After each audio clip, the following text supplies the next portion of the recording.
Sami. Wah jan sip tenan. Gumun aku kira. Le jare iki lek arep nyeluk ki bingung. Mbak apa Mas ki mbas ya. Ora apa-apa. Nggih matur sembah nuwun. Aku bingung anu ki lho. Le ndelik ki kala menjing. Le nyegake munggah ki lho, wah. Ya angel ya truk ngono kuwi, truk angel kuwi. Tenan kuwi, angel. Coba truk. Ora ngono kuwi to, Bang.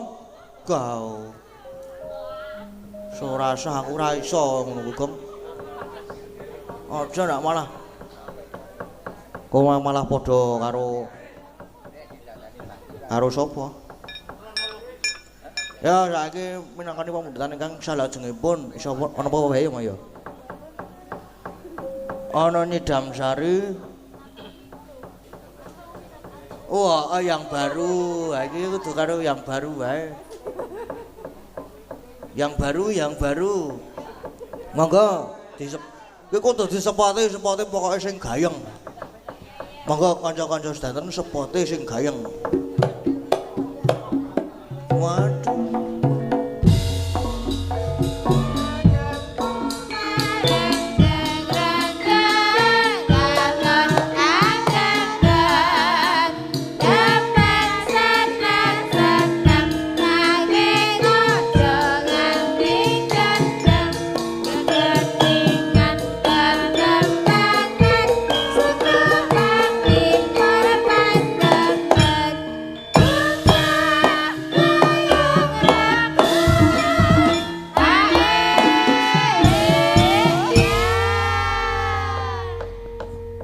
Sugeng dalu. Wilujeng dalu Mas Dalang. Nggih, wilujeng dalu. Nggih.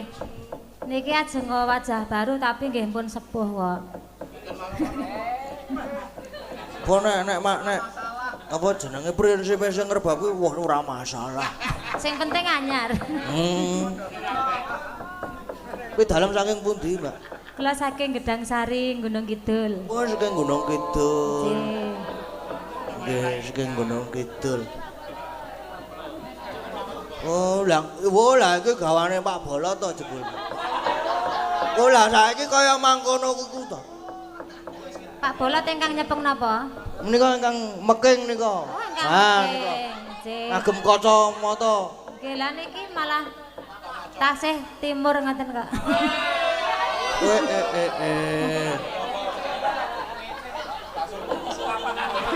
Lah. Oh, papahe, nggih. Papahe Mas. Menika Papah Bolot. Papahe Mas Bagur. Oh, nggih. Apunten nggih. Ning asli niku bapake tesih nem kok. Ayo. Oh, terus juk tersapu malu. Tersapu milu. Tersipu malu. Kalih putrane kok malah isih sepuh putrane lho.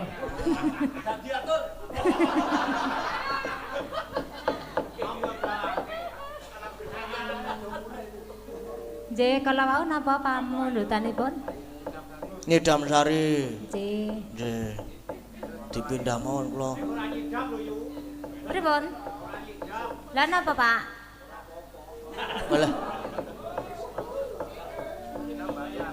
Niki langsung napa? Wah, lha yang ki bawa. Oh, nggih. Ngagem bawa.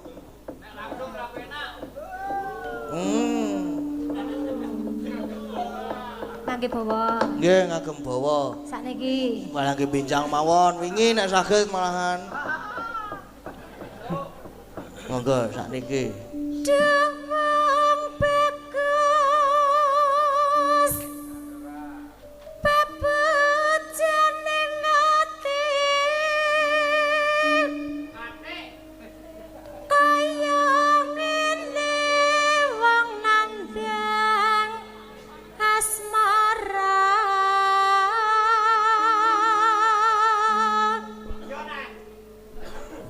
amang awakku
makna nahkoda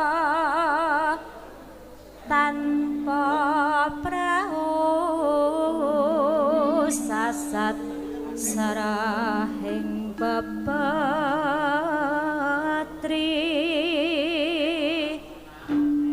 ngidam sari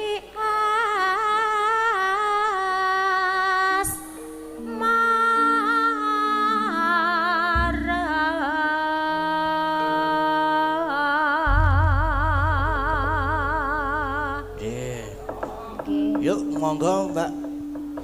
Matur sembah nuwun. Nggih, matur sembah nuwun. Jan apik ya truk ya suarane. Wes, wontenipun wah. Sip. Heeh. Kas. Heeh, iki isa jebule sono siji meneh. Apa kuwi, Gong? Tak wacake ya iki ya. Kuwi lujeng dalu Mas Dalang, kula Pak Suwanto saking Sampangan. Kula nyuwun dandang gula Semarangan dilebetaken dendang Semarang nggih. Ingkang baku mugi-mugi dusun mriki tansah guyub rukun lan aman. Amin. Lan panjenengan mugi pinaringan lancar lan pinaringan kesehatan. Matur nuwun Mas Dalang. Nggih, siap.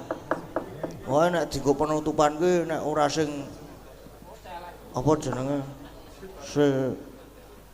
Apa mbok-mbokane singa singane sinden iki Bu Prastiwi wis dienggo penutupane sapik banget heeh karo lenggah wae kurang apik apa to jane aku ki apa pengen berdiri oh berdiri isih kepengen eksis po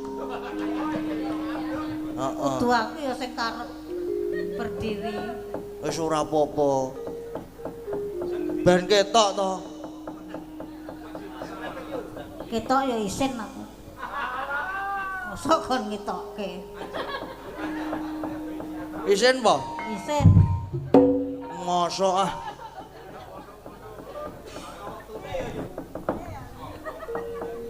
Wes ngadeg kon ngopo? Nah, iki mau lho ana Apa? Dandang gula Semarangan dilebetaken dendang Semarang. Dandang gula kok ngadeg. Wis ora apa-apa ya kon gaul. Ben Ya. ketok mau lho. Mbah. Hah? Kayak ben kaya nek ning pura wisata mbiyen ka lho. Ning kurang.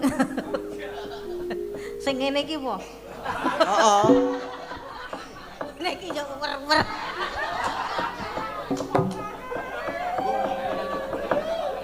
Nom-nomane jan Dek mono.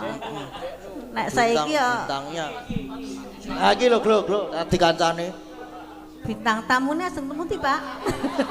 Tak kira ngancani aku. Pipis. Oh, keluarane ajeng pipis. Napa tesih duwe? Wah.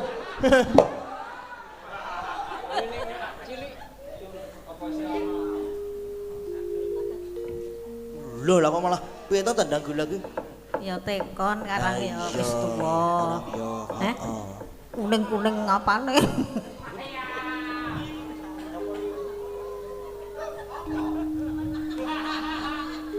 Yogya. Nah, wis tau cakepane ganti.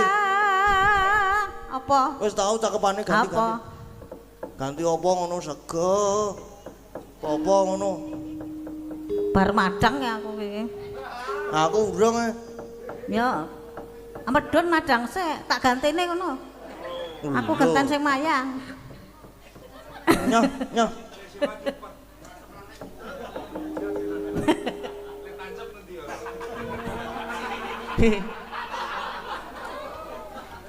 Nek kaya aku tancep malah aman ra ono sing ngegol-goli yo.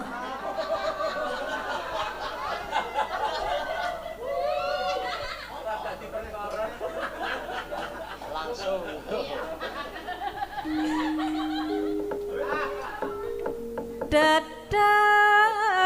tidem Wis tau ya niku. Wis luwih tau ya. Kabeh wis tau kowe iki ya. Glidik wis cilik. Alah. Wis musuh karo singa-singane sindan wis ora wani apa-apa aku san.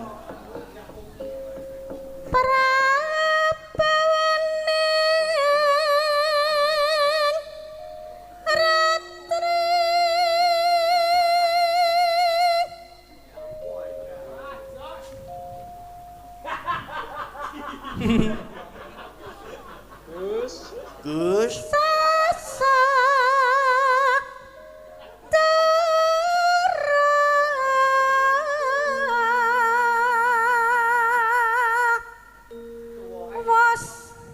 Tuwa iki kene munggah. Kene medun wis tuwa. Paut.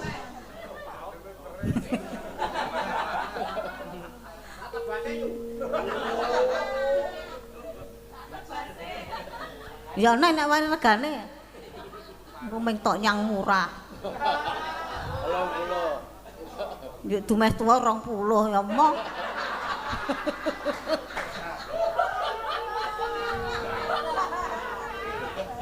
Ya le ya. Nggih. Wes manjar kawuryan tan kuciwa memanise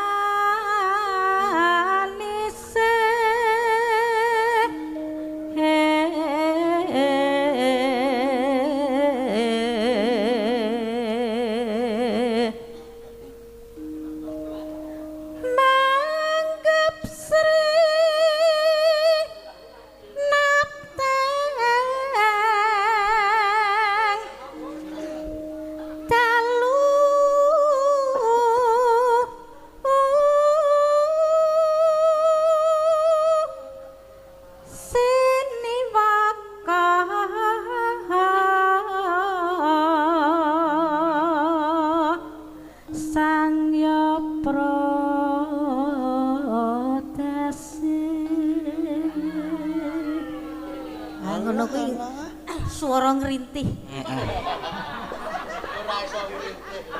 Iso ya Pak ngrintih. Oh. Iso. Ya isih ana nek iso nek ana jodhone. Jodhone nek do weruh wis do wegah.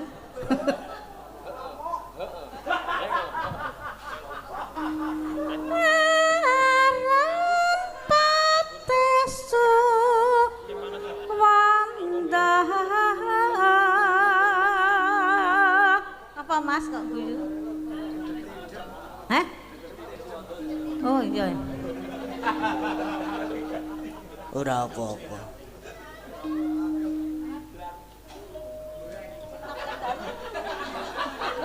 Ora ta ya. Manggep srinapten dalu hing ngulat ngapa kok ngemas? Ora apa-apa kok. Aja kepencut. Ora arep. Engko nek kilaf barang. Ora. Ming 20.000 lho, Le. Tak nggo gedruk kok ilang. Ra iso musuh iki aku kok.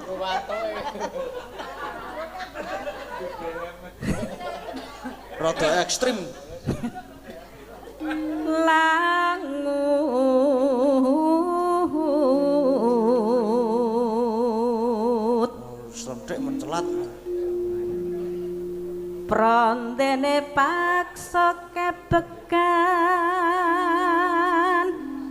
saking kehing taranggana kang sumiwi warata tanpa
Wes aja nggo dolanan suwe-suwe kok ya.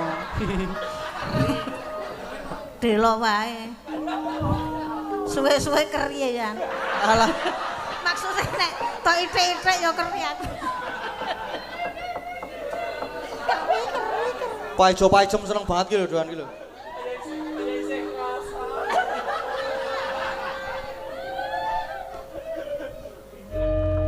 Pun Mas Gading. Sampun matur sembah. Wis nuwun tok, tak rewangi megol karo dinganu lho iki mau. Nggih, nya. Kertas tok. Lah ya, Ya wis le ra apa-apa util. Wis. Ra apa-apa cetila wis ra apa-apa. Wis rasa dipikir ra apa-apa. Nya iki nya wader wae nya. Heh? Wader. Ya wis ra apa-apa wader. Iso nggo lawuh. Kayak ikhlas ora terus. Tedas ora iki lho maksude iki. Tedas kok tak kremuse nganggo. Nya. Iyalah, kowe yo ngeli-ngeli to wadere. Ha iya. Kena digo sarapan. Wis. Iki ya pamundutane pas entek iki. Heeh. Kepiye kok ya wis biasane wae to. Ya wis dicukupke sik le gegojekan iki ya wis jam pira to iki? Wis setengah 3.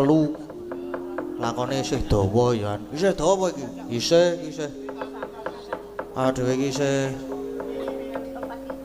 apa jeneng kok gajahe barang metu engko. Jaranan barang iki engko. Kok apa? Heeh. Kono munyuk-munyuke ya udah metu engko. Tenan ora, Truk? Tenan kok. Ade iki isih nderekke apa jenenge Pendhita Nom lho, Gong. Heeh apa? Iya no iki mau bareng karo bapak jare ana Pendhita Nom. Berarti nganu iki bendera anyar iki.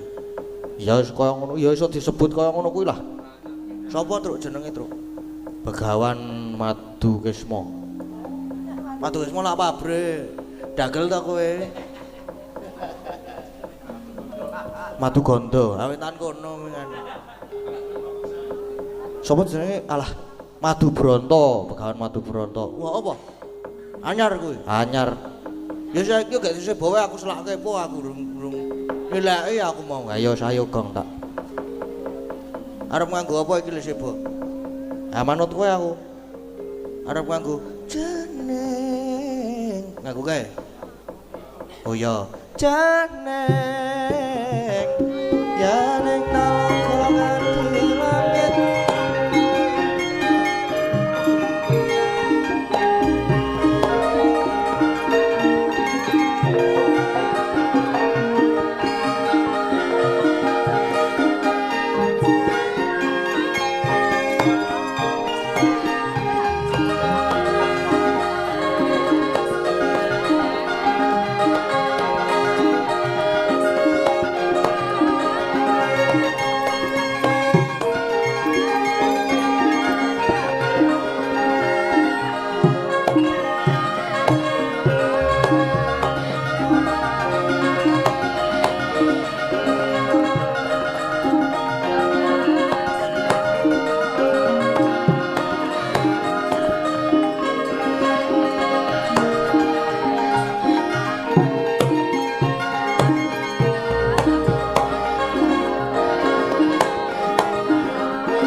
alon tata lenggahira risang marata tameng tasih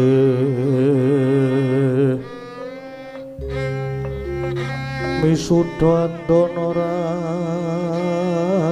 raras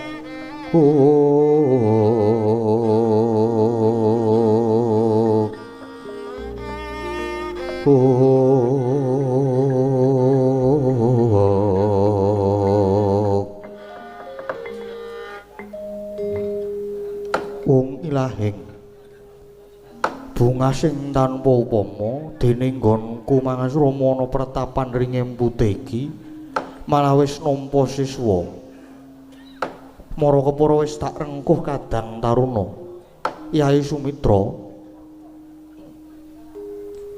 inggih sanget ngaturaken gunging panuwun ingkang tanpa upami dene paduka kersa nampi pasuwitan lan anggen kula badhe napak padha guru perwita dhateng paduka Hyang Adi Premban. Inggih. Kula nggih matur nuwun.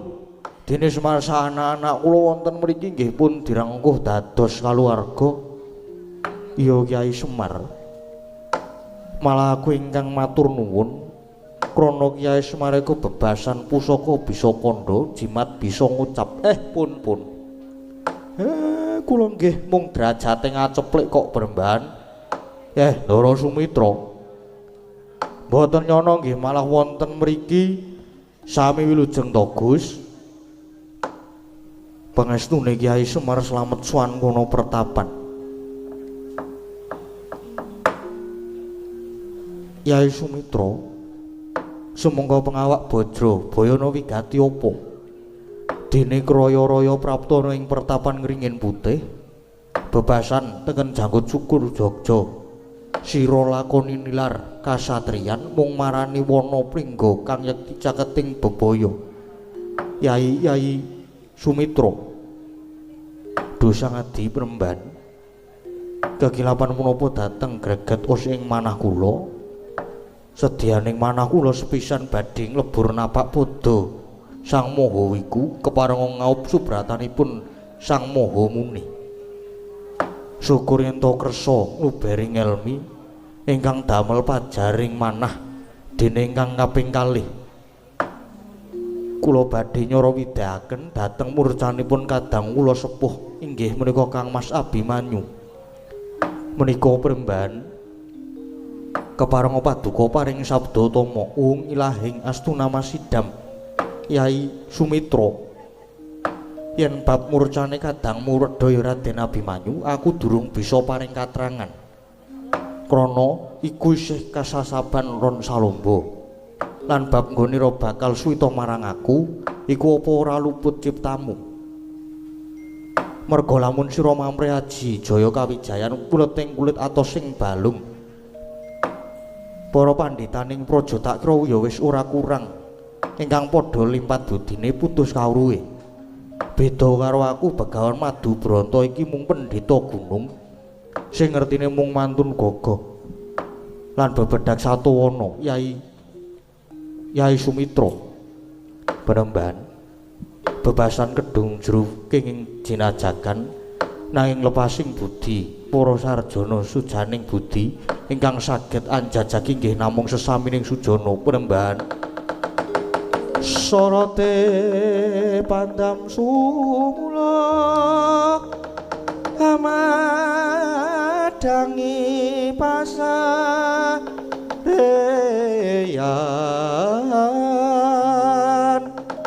ngenangi wadana ramu-ramu kalingan hangrangan sang tiap manangkung sumungkam guling sang kakung rarapo baboe maneman peraten dek branto kulup tada runte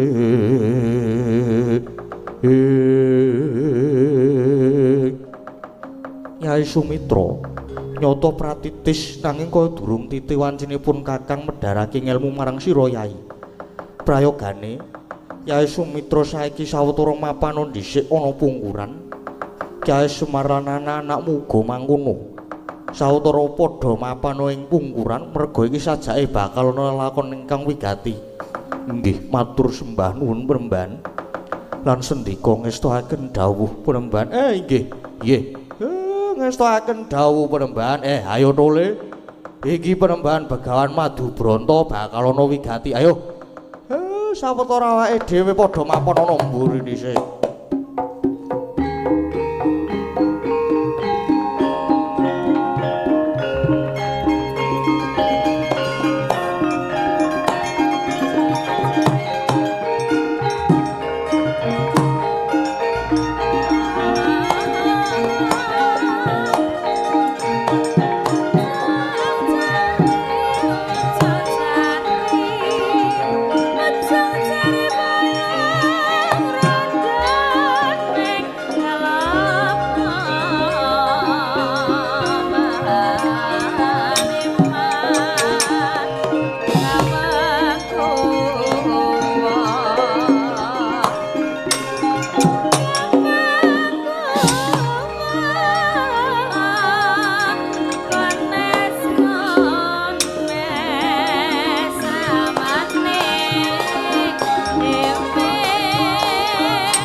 Ambak sang Maramarta dumbarita kang wus limpat parama widyang sanyata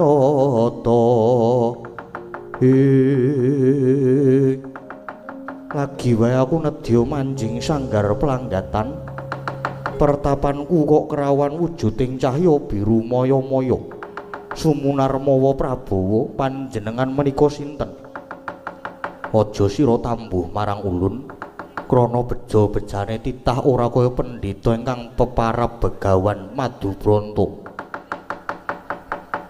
Dasare jeneng kita nglakoni semedi tarak brata katitik katun sumunar tejamu nyada lanang.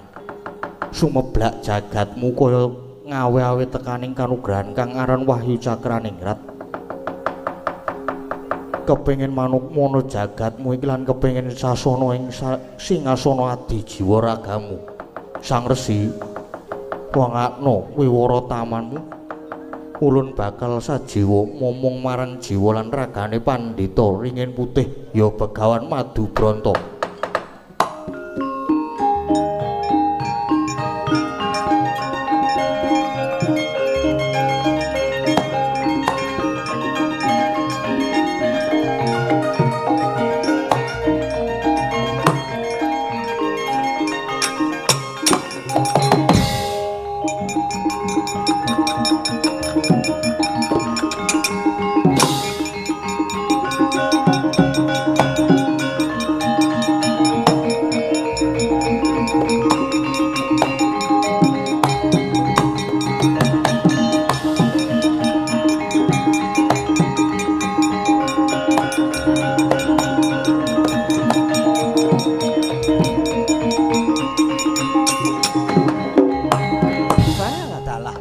nggonku nguyak wahyu nganti keplantrang tekan kene sajae iki mapan ning pertapan ana pendhita muda tur bagus. Sapa sing dadi peparapmu, pendhita? Inggih Raden. Ingkang kula kangge mangasuma menika pertapan Ngringin Putih. Dene peparap kula Begawan Madu Bronto. Lajeng panjenengan menika sinten Raden? Yen kowe pancen pendhita kesdik kudune wis ngerti marang aku mergane aku iki bocah sing kondang. Putra nata ing Ndwarawati kekasihku Raden Samba Wisnubrata ya Raden Kusuma Wiratmaka. Panjenengan menika Raden Samba Wisnubrata putra Ndwarawati. Ya, Begawan Madubranta. Nganti keplantrang tekan kene aku nguyak beburonku ya kuwi wujuding wahyuning ratu. Mongko tak sawangte jamu manter genah yen wahyu saiki mapono ning Anggam ayo. Saiki wahyu tak jaluk. Duh Raden. Lajeng anggen kula badhe nyaosaken kados pundi. Krana kula mboten rumaos kecondhoan wahyu. Kakehan wuwus ora gelem nglungke wahyu apa kudu tak rada parepeksa kowe Madubranta. Duh Raden. Kula mboten badhe ngajab pasulayan nanging kowe iki pendhita isih nom. Ayo nyata perwira golek papan sing jembar tak todhi sing dadi kadigdayanmu.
Kakang Samba mlayu-mlayu mau jebul nguyak wahyu. Jebul nguyak wahyu sing mapan ana ing pertapan kono tak paranane.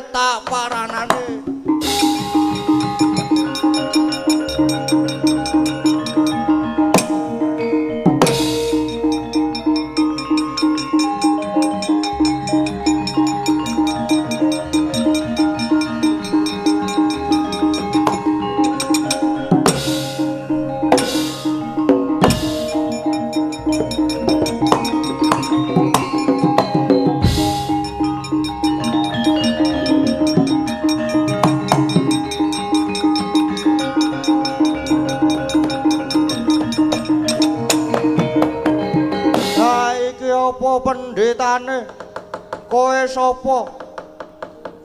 Begawan Madubranta sing dadi peparap. Wah, kurang ajar. Kowe njupuk wahyuku kowe. Kaya gelem tak jaluk apa ora? Ora gelem ngulungke tanggo gatheng sirahmu kowe.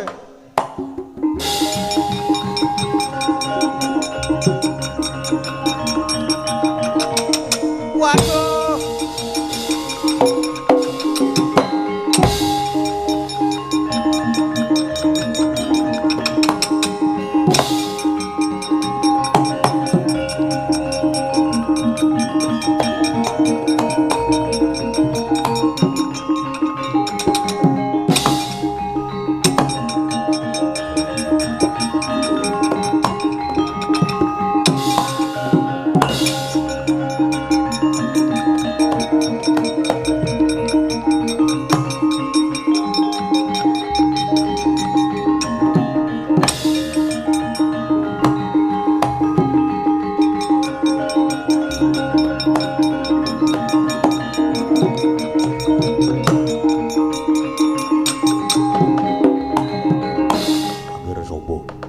Sekawit kula bombong awit uninga nyatanipun paduka anak Mas Gesah menika jebul tapa nggayu wahyu syukur nger lajeng menawa pikantuk damel iki nger kados pundi anggenipun mangun tapa inggih Paman Setyaki saha Siwa Udawa. Kula sampun mangun tapa estunipun kula sampun kecondhoan wahyuning ratu nanging wahyu oncat. Lajeng mapana ning angganipun pendhita muda nami Begawan Madubranta nanging jebul pendhita menika sekti sanget kula mboten saged ngrebat wahyu Paman Setyaki. Kula nyuwun pengayoman Paman. Aduh nggih. Prayogi monggo kundur kemawon. Lelamar menika dipun aturaken wonten ngersanipun Ingkang Rama inggih Koko Prabu Kresna.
Nadyan bebasan sampun kekalangan Malaya njajah desa Milangkori njalak paningal parandini dereng saged kepanggih yuga kula pun Abimanyu. Arjuna sak dalan-dalan kowe nangis nganti kaya tangkis dadal tetesing luhmu mongko sayektine Dimas Arjuna uga luput lepat kula. Ayo to Abimanyu nalika semana mbok dukani senadyan nalika iku nggonmu ndukani mung kanggo srana mecut rasane Abimanyu supaya gemregah ning rembugmu sugal to iya apa ora?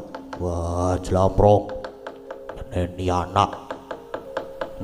anak bocah kuwi kena nanging aja nganti kesenggol rasane kaya Abimanyu kuwi mbok menawa mutung merga lehmu ngandhani karo nyengeni bareng lunga terus ketun.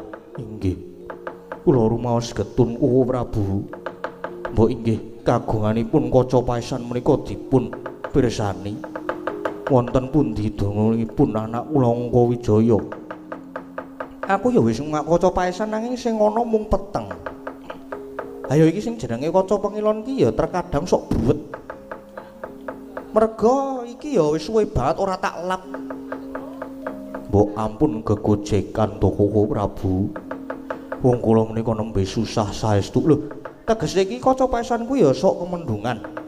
Karone yen kaca paesan bisa nuduhake mengko ndak ora padha mbudidaya. Nanging Nyai percaya wae, Abimanyu kae bocah sing kulina prihatin.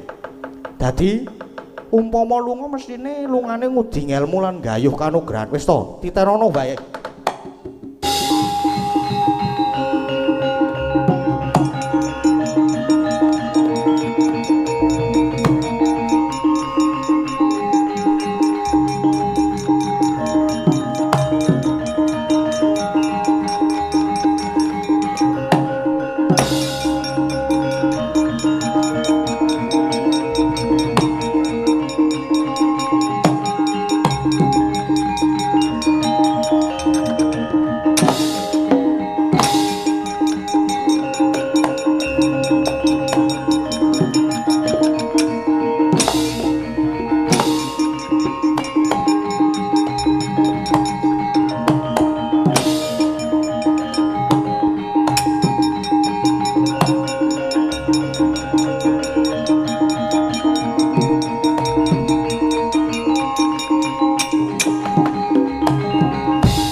Sun Samba gajeke sira mau tak pecut rembug banjur sira trima lunga sajake krasa.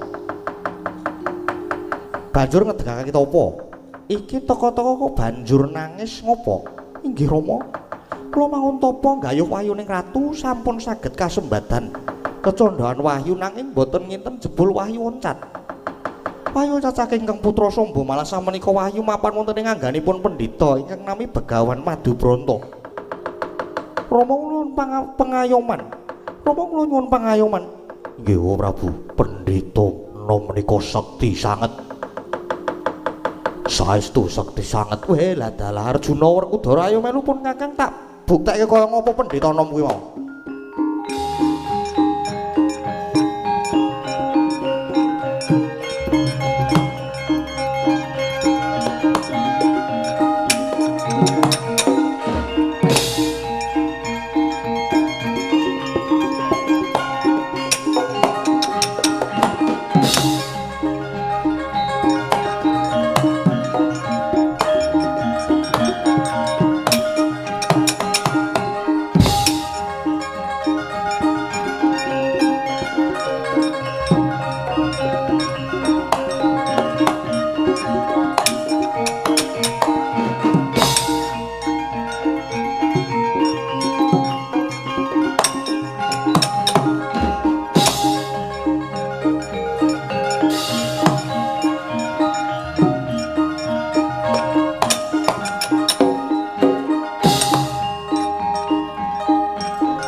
Goncang kancing langit kelap-kelap Ngeringin risang mawe gandrung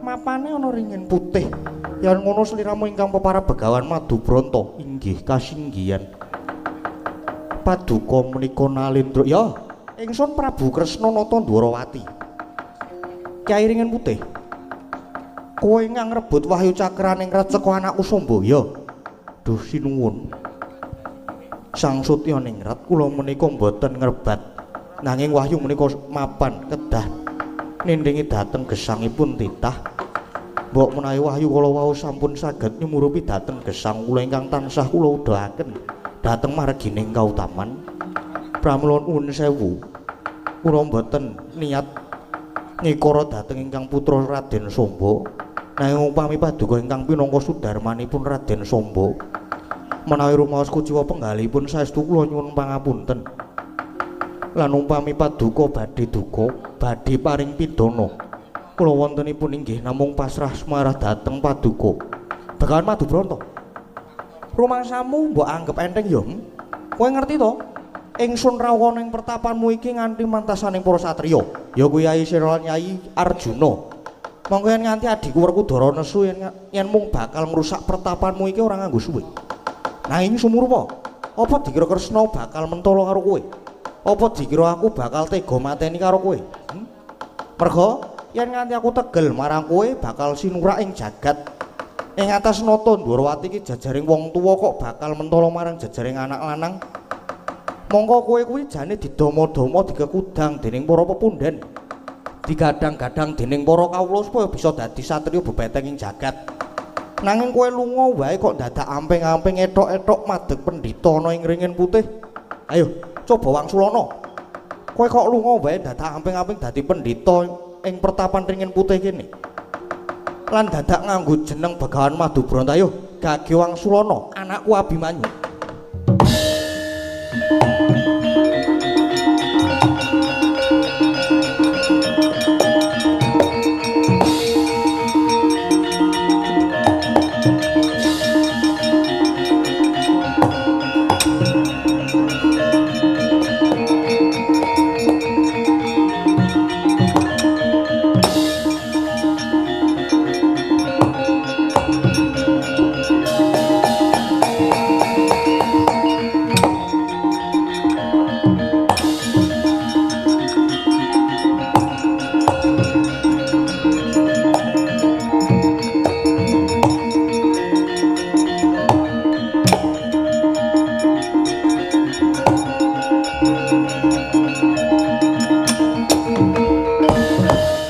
Anak lanang anu nganindita bocah mursid nganti gawe bingung lunga jebul tapa nggayu kanugrahan wahyu apa wis kasembadan ngger Abimanyu inggih sedaya inggih awit saking dawuhipun Kanjeng Rama pangestunipun Kanjeng Rama sampun Rama kula sampun pikantuk wahyu cakraningrat wahyuning Ratu Sukurya ngger pun Rama melu bombong iki Sumitra uga malah ana kene Punakawan ya neng kene inggih Rama nderek ngrencangi Kang Mas Abimanyu inggih dadi cantrike Begawan Madubranta sapa Truk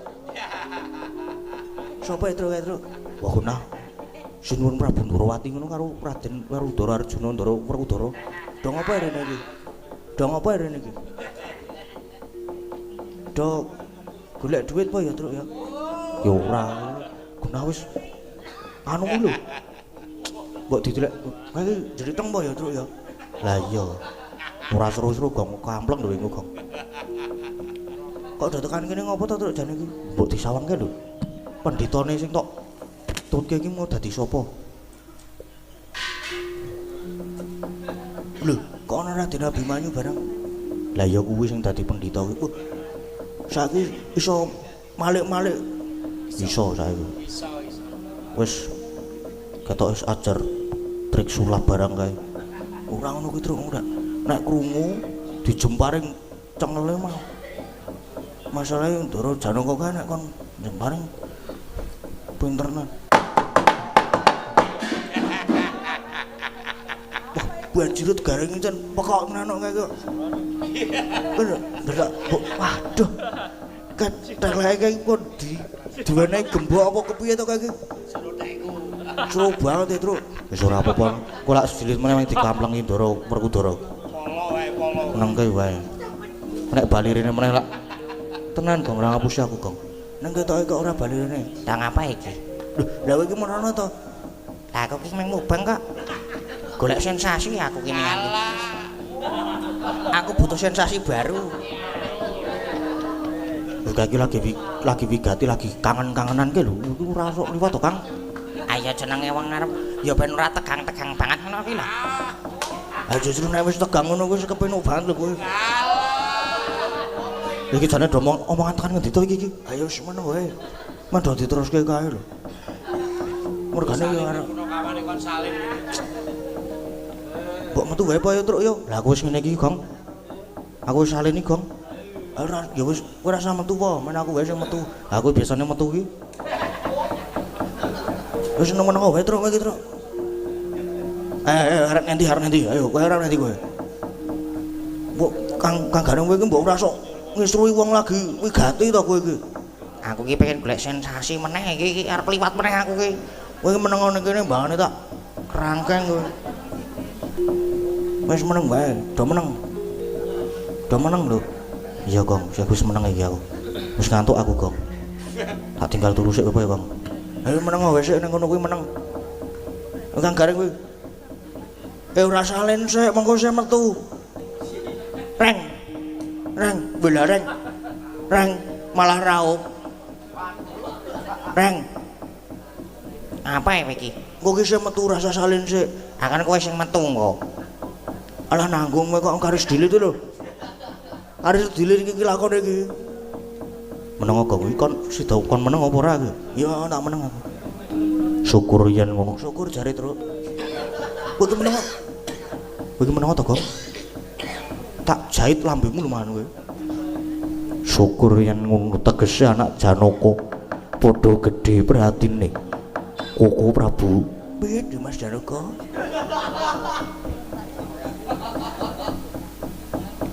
Kakang Semar kula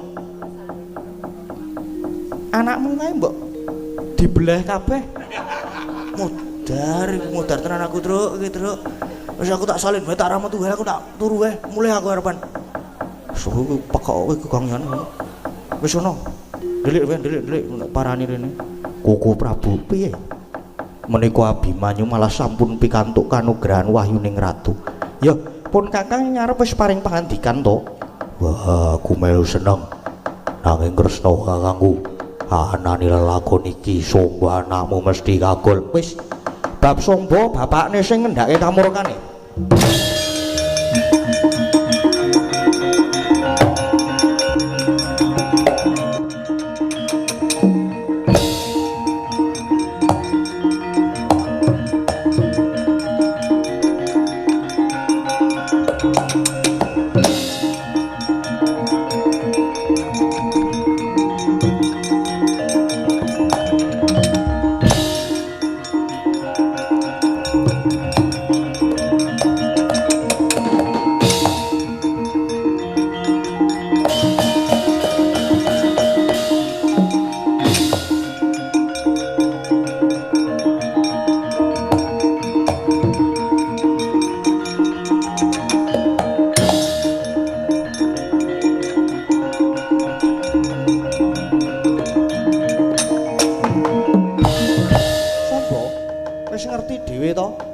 Yen sing mimba dadi Begawan Madubranta kae adimu Abimanyu inggih.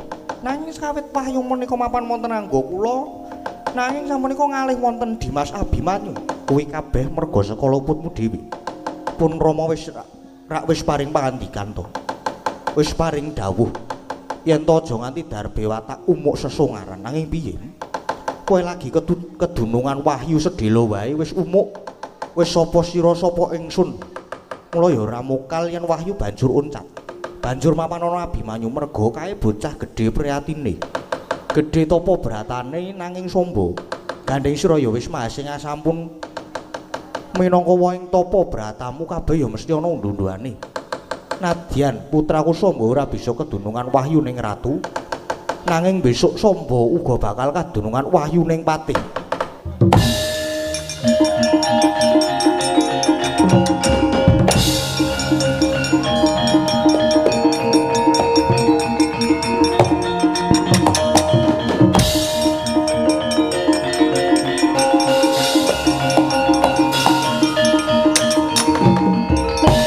Raden Samba rumaos kagol penggalihe kodhong sutaning galih kagol kagelan tapi laur kisah malih menjang timbul menawi wonten lampahan Samba ratu.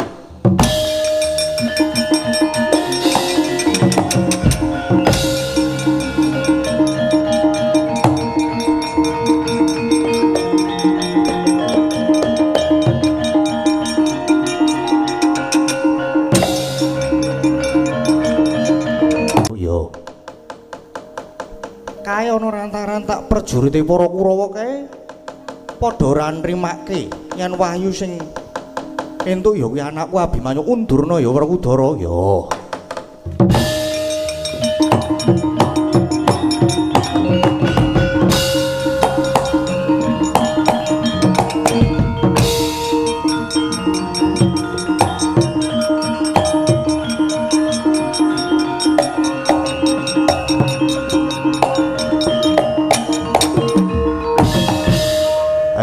Werkudara Kartamarma. Wah. Jaluk wahyu cakraning rat yo, cakraning rat tampak.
Punden niki lampahan wahyu cakraning rat pun purna.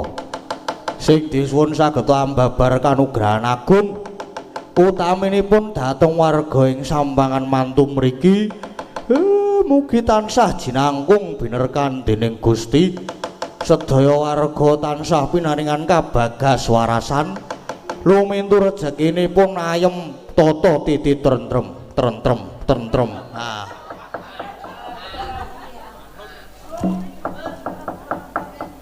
Bagong apa? Wis rampung po iki. Wis ya wis medhun. Mugi-mugi pinaringan kabagas warasan lumintu rezekinipun ayem tata titi tentrem ndara rahayu.